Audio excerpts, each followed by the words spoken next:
Hello good morning and welcome back friends. आप देख रहे हैं golden air education YouTube channel. आज के इस वीडियो में बात करेंगे 18 फरवरी से रिलेटेड जितने भी इम्पोर्टेंट करंट अफेयर बनती है सारे इस लेसन में कंप्लीट करेंगे। साथ ही काफ़ी सारे एक्स्ट्रा फैक्ट भी यहाँ पे डिस्कस करेंगे। सो पूरे लेसन को ध्यान से और लास्ट तक आप ज़रूर देखिएगा। आफ्टर देन आप इसकी पीडीएफ डाउनलोड कर लीजिएगा जिसका लिंक आपको नीचे डिस्क्रिप्शन में मिल जाएगा, जहां हिंदी और इंग्लिश दोनों लैंग्वेज में इसकी पीडीएफ आपको मिल जाएगी।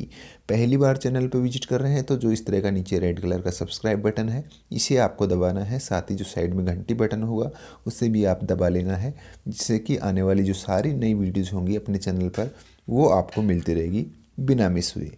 तो चलिए सबसे पहले बात करते हैं लास्ट वीडियो की जो क्विज थी आपके लिए। देखिए क्वेश्चन था, किसानों को प्रोटीन की समस्या से उभारने के लिए किस राज्य द्वारा गुलाबी क्रांति की शुरुआत की गई है? तो इसका सही आंसर था आपका महाराष्ट्र। ये क्रांति जो है शुरू की गई है महाराष्ट्र के द्वारा, ठीक है, गुलाबी क्रांति। चलिए अब बात करते हैं आज की करंट अफेयर की। देखिए पहला क्वेश्चन है आज का, भारतीय वायुसेना की प्रथम महिला फ्लाइट इंजीनियर कौन बन गई है? सही आंसर होगा हीना जायसवाल। देखिए काफ़ी अच्छी अपडेट है, पूछ लिया जाएगा तो ये आपको ध्यान रखना है। ये देश की प्रथम महिला फ्लाइट इंजीनियर है, ठीक है, और इनका नाम है हीना जायसवाल, ठीक है। बस इतना सा काफ़ी है आपके लिए। और आप चाहे तो यहाँ पे ध्यान रख सकते हैं ये चंडीगढ़ की निवासी है, ठीक है, चंडीगढ़ की निवासी है। और वायुसेना की बात की है तो यहाँ से जो क्वेश्चन बनता है एक काफ़ी बार मोस्टली पूछ लिया जाता है, वो है यहाँ के चीफ वायुसेना के। तो वर्तमान में वायुसेना के चीफ कौन है? BS धनोवा, ठीक है। तो ये दोनों अपडेट आप ध्यान रख लीजिएगा, बस इतना सा काफ़ी है यहाँ पे। चलिए नेक्स्ट क्वेश्चन देखते हैं। निम्न में से किस दिन को विश्व पेंगोलिन दिवस के रूप में सेलिब्रेट किया गया है? सही आंसर होगा 16 फरवरी को। देखिए 16 फरवरी को ये विश्व पेंगोलिन दिवस मनाया गया, भारत से ही पूरे विश्व में मनाया गया है। और यहाँ पे जो पेंगोलिन है ये आप जो जीव देख रहे हो ये एक पेंगोलिन है, इसका नाम पेंगोलिन है, ठीक है।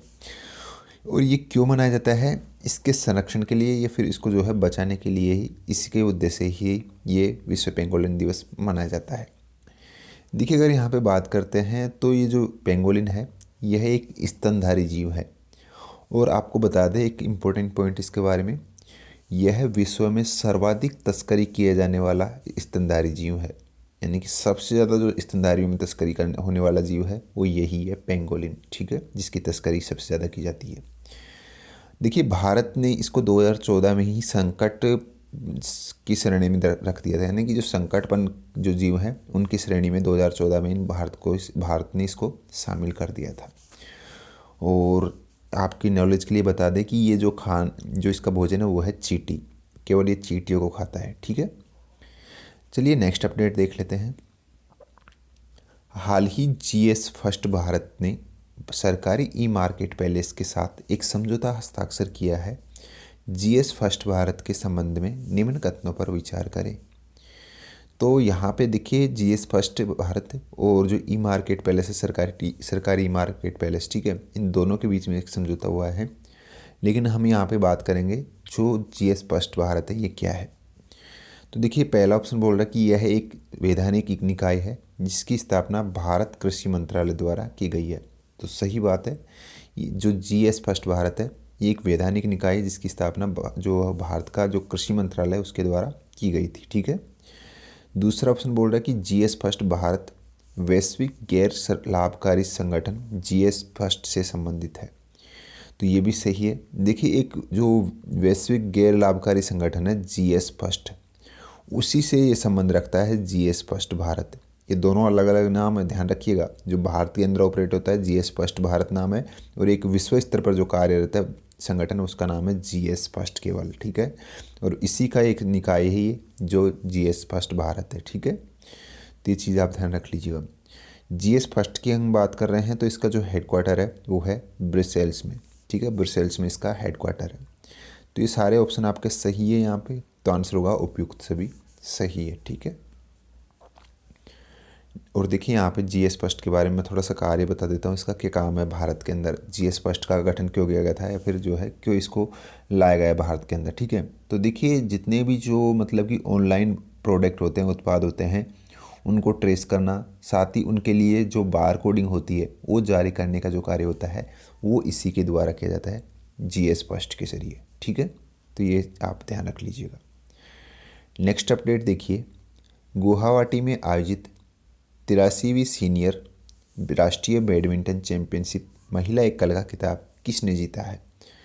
तो सही आंसर होगा आपका, ये जीत लिया है यहाँ पे जो साइना नेहवाल है, इन्हीं के द्वारा ये 83वीं सीनियर राष्ट्रीय बैडमिंटन चैंपियनशिप जीती गई है। ठीक है, महिला एकल का खिताब इन्होंने जीता है साइना नेहवाल ने, और ये जीता है जो पीवी सिंधु है, इन्हीं को हराकर ये फाइनल इन्होंने जीता है। ठीक है, ध्यान रखिएगा, ये दोनों भारतीय प्लेयर हैं, क्योंकि राष्ट्रीय लेवल की थी बैडमिंटन से, तो इसमें भारतीय प्लेयरों ने हिस्सा लिया था। ठीक है, और ये आयोजित कहाँ की गई थी? गुवाहाटी में। लोकेशन भी पूछ लिया जाता है काफ़ी बार, तो ध्यान रखिएगा गुवाहाटी में इसका आयोजन किया गया था। चलिए नेक्स्ट अपडेट देखते हैं। 83वीं राष्ट्रीय सीनियर बैडमिंटन चैंपियनशिप पुरुष एकल का खिताब किसने जीता है? तो ये जीता है सौरभ वर्मा ने। अभी ऊपर वाले क्वेश्चन में मैंने महिला एकल की बात की है जो साइना नेहवाल ने जीता है, और पुरुष एकल की पूछी जाए तो आपको ध्यान रखना है सौरभ वर्मा ने जीता है। दोनों ध्यान रखिएगा, यहाँ से कैसे पूछ लिया जाता है, पुरुष एकल का पूछ लिया जाता है या फिर महिला एकल पूछ लिया जाता है। ठीक है, नेक्स्ट अपडेट देखिए, स्विस अभिनेता ब्रूनो गांज का 77 वर्ष की आयु में निधन हो गया है। वे किस व्यक्ति का किरदार निभाने के कारण प्रसिद्ध हुए थे? सही आंसर होगा हिटलर। तो देखिए एक बार क्वेश्चन पूछा जा चुका था ये एसएससी में, जो हिटलर है उसका किरदार किसने निभाया था निम्न में से? तो आपको ध्यान रखना है ये ब्रूनो गांज है, इन्होंने निभाया था। ठीक है, जिनका हाल ही में निधन हो गया है, तो और ये स्विस के जो है निवासी हैं। ठीक है, नेक्स्ट क्वेश्चन देखिए, निम्न में से किसने ईरानी ट्रॉफी 2019 का खिताब जीता है? सही आंसर का विदर्भ ने।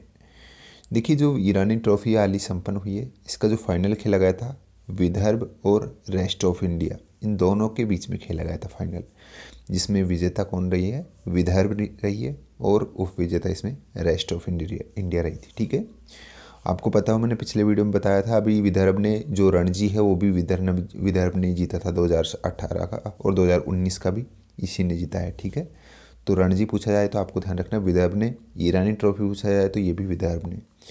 काफ़ी बार क्वेश्चन पूछा जा चुका है कि ईरानी ट्रॉफी का संबंध किस खेल से, किस में दी जाती है? तो ये क्रिकेट के लिए दी जाती है ईरानी ट्रॉफी। ठीक है, और देखिए जो फाइनल के अंदर जो विजेता विदर्भ रही थी, इसको जो प्राइज मनी मिली थी वो मिली थी 10 लाख रुपए, जो कि पूरी की पूरी इस टीम ने, जो अभी हाल ही में जो हमारे जो यहाँ पे हमला हुआ था, ठीक है, हमारे उस पर नौजवानों पर शहीद हुए थे, उनके नाम इन्होंने ये पूरी की पूरी प्राइज मनी कर दी है। ठीक है, चलिए नेक्स्ट क्वेश्चन देखते हैं। टेनिस में कतर ओपन 2019 महिला एकल का खिताब किसने जीता है? सही आंसर होगा, ये जीत लिया है जो यहाँ पे एलिस मर्टेंस है, इन्हीं ने ये इस बार का कतर ओपन जो हुआ है महिला एकल का, ये जीत लिया है। ठीक है, ध्यान रखिएगा, इम्पोर्टेंट है, तो एलिस मर्टेंस आपको नाम ध्यान रखना है। चलिए नेक्स्ट यहाँ पे और देखिए, ये इन्होंने जो हराया है वो किसको हराया है? सिमोना हालेप को। सिमोना हालेप को हराकर ही ये खिताब इन्होंने जीता है एलिस मर्टेंस ने। ठीक है, नेक्स्ट क्वेश्चन देखिए, हाल ही भारतीय वायुसेना द्वारा पोखरण में संपन्न युद्ध अभ्यास को क्या नाम दिया गया है? सही आंसर होगा वायु शक्ति। देखिए पोखरण में जो भारतीय वायुसेना है उसने एक युद्ध अभ्यास किया था हाल ही में, और इसको क्या नाम दिया है? वायु शक्ति नाम दिया है। इसका उद्देश्य था भारतीय सेना की जो शक्ति है उसका प्रदर्शन करना, साथ ही जो पड़ोसी दुश्मन देश है उनको अलर्ट करना ही इस अभ्यास का मेन मकसद है। ठीक है, नेक्स्ट क्वेश्चन देखिए, निम्न में से किसे भारतीय हेलीकॉप्टर सेवा प्रदाता कंपनी पवन हंस का नया अध्यक्ष और प्रबंध निदेशक नियुक्त किया गया है? तो सही आंसर होगा डॉक्टर बीपी शर्मा। ये पवन हंस जो हेलीकॉप्टर निर्माता कंपनी है, इसके नए अध्यक्ष और प्रबंध निदेशक चुने गए हैं। ठीक है, नेक्स्ट क्वेश्चन देखिए, निम्न में से किसे पेप्सिको के कुरकुरे ब्रांड की ब्रांड एम्बेसडर नियुक्त किया गया है? सही आंसर होगा तापसी पन्नू, जो एक्ट्रेस है, इनको हाल ही में पेप्सिको की जो कुरकुरे ब्रांड है उसका ब्रांड एम्बेसडर नियुक्त किया गया है। नेक्स्ट क्वेश्चन देखिए, पश्चिम बंगाल के राज्यपाल केसरी नाथ त्रिपाठी द्वारा सिंप्लिसिटी एंड विजडम नामक पुस्तक को लॉन्च किया गया है। यह किसके द्वारा लिखी गई है? तो ये जो पुस्तक लिखी गई है ये लिखी गई है दिनेश मेहरा के द्वारा, जिसको हाल ही में जो पश्चिम बंगाल के राज्यपाल हैं केसरी नाथ त्रिपाठी, इनके द्वारा इसको लॉन्च किया है। बुक का नाम आप जरूर ध्यान रख लीजिएगा, सिंप्लिसिटी एंड विजडम। ठीक है, तो ये किसके द्वारा लिखी गई? दिनेश मेहरा के द्वारा। चलिए नेक्स्ट अब बात करते हैं जो आज की क्विज है आपके लिए। इसका आंसर आपको नीचे कमेंट बॉक्स में लिख देना है। देखिए काफ़ी दोस्त जो है लिखते नहीं हैं आंसर, तो प्लीज़ कमेंट बॉक्स में ज़रूर अपना आंसर मेंशन कीजिएगा। ठीक है, तो पूछा गया कि जो अंतर्राष्ट्रीय बौद्धिक संपदा सूचकांक जारी किया था हाल ही में, उसमें भारत को कौन सा स्थान प्राप्त हुआ है? जो भी आपका सही आंसर है आपको नीचे कमेंट बॉक्स में ज़रूर मेंशन करना है, जिसका आंसर का जो डिस्कशन है हम नेक्स्ट वीडियो में करेंगे। सो आज के इस वीडियो में इतना ही। Thank you so much for watching us. धन्यवाद।